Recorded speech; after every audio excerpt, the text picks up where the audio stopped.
Well, yes, the Milwaukee Bucks absolutely stink. And also, yes, Doc Rivers has been absolutely reprehensible in his tenure as their head coach. In fact, if it is even possible, he has somehow underperformed expectations there to this point, and expectations were that he is one of the lousiest head coaches of all time, with a penchant for pooping his pants on the sidelines in the worst moments possible. The current NBA career record holder for most blown 3-1 leads in league history, most home Game 7 losses in league history, and most potential series-clinching games lost in league history.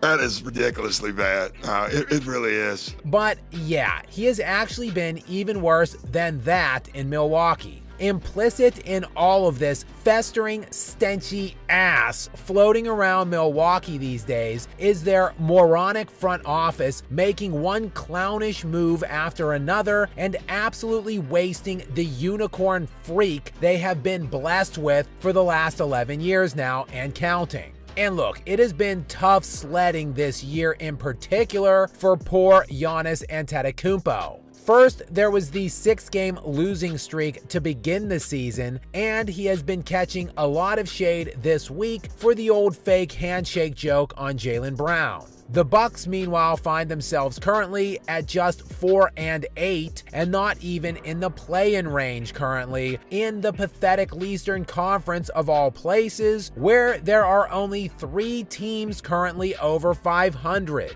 But Giannis just reminded us all who the hell he is last night when he had a game for the ages in what is looking like just another signature season of outright ridiculousness from him. In a young season that has lacked the signature point explosions of last year to this point, last night provided us with 2 of them, as Victor Wembanyama poured in a career-high 50 points, becoming the youngest center in NBA history to reach that milestone total. But Giannis, not to be outdone, dropped an absolute gem of a game. Check this stat line out. 59 points, 14 rebounds, 7 assists, and 3 blocks to lift the injury-ravaged Bucks past the hapless Detroit Pistons in overtime. Yes, Giannis did that, which was barely good enough to squeak out a win against Detroit. And the Bucks wasting his prime aside, it is totally plausible Giannis has become underrated in general at this stage of his career.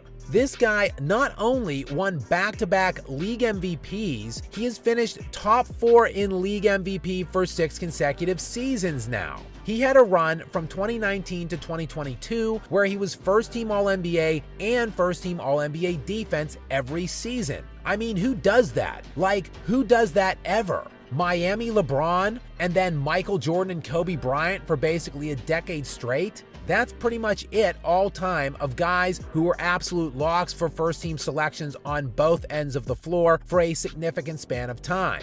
This season, Giannis is leading the league in scoring at 33 points per game while adding 12 rebounds and 5.5 assists and shooting 62% from the field. The crazy thing is, these laughable numbers aren't even that out of line with what he did last season. Hell, it's not that out of line from what he has been doing for the last 7 years now and counting. Starting with the 2018-2019 league year and running into this season, Giannis is averaging 30 points per game, 12 rebounds, and 6 assists on 57% shooting from the field.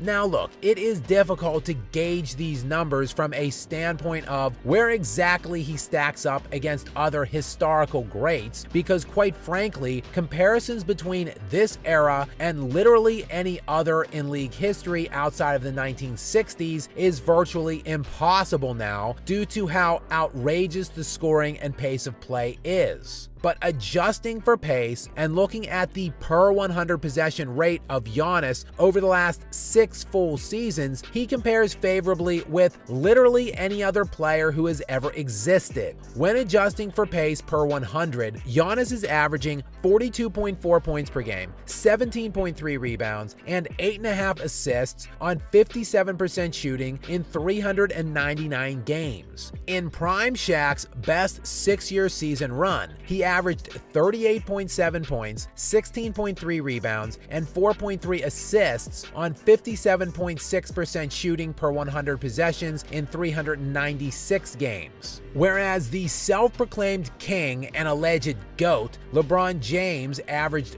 38.5 points, 10.4 rebounds, and 9.9 assists on 52.6% shooting during his best 6-year stretch per 100 possessions. Giannis literally scores more, rebounds much more, and averages only 1.5 fewer assists per 100 possessions head-to-head against prime LeBron's best 6-year span. And Giannis won the Defensive Player of the Year award during this stretch. Oh, and did I mention he won an NBA championship with a supporting cast that included Chris Middleton as his second best player? Unfortunately for Antetokounmpo, he has been somewhat overshadowed during the last 5 seasons by a guy running around with even more ludicrous numbers than him. But that, though, is a story for another day. For today, I think we should all just take a deep breath and realize how truly special what we have been seeing from Giannis really is.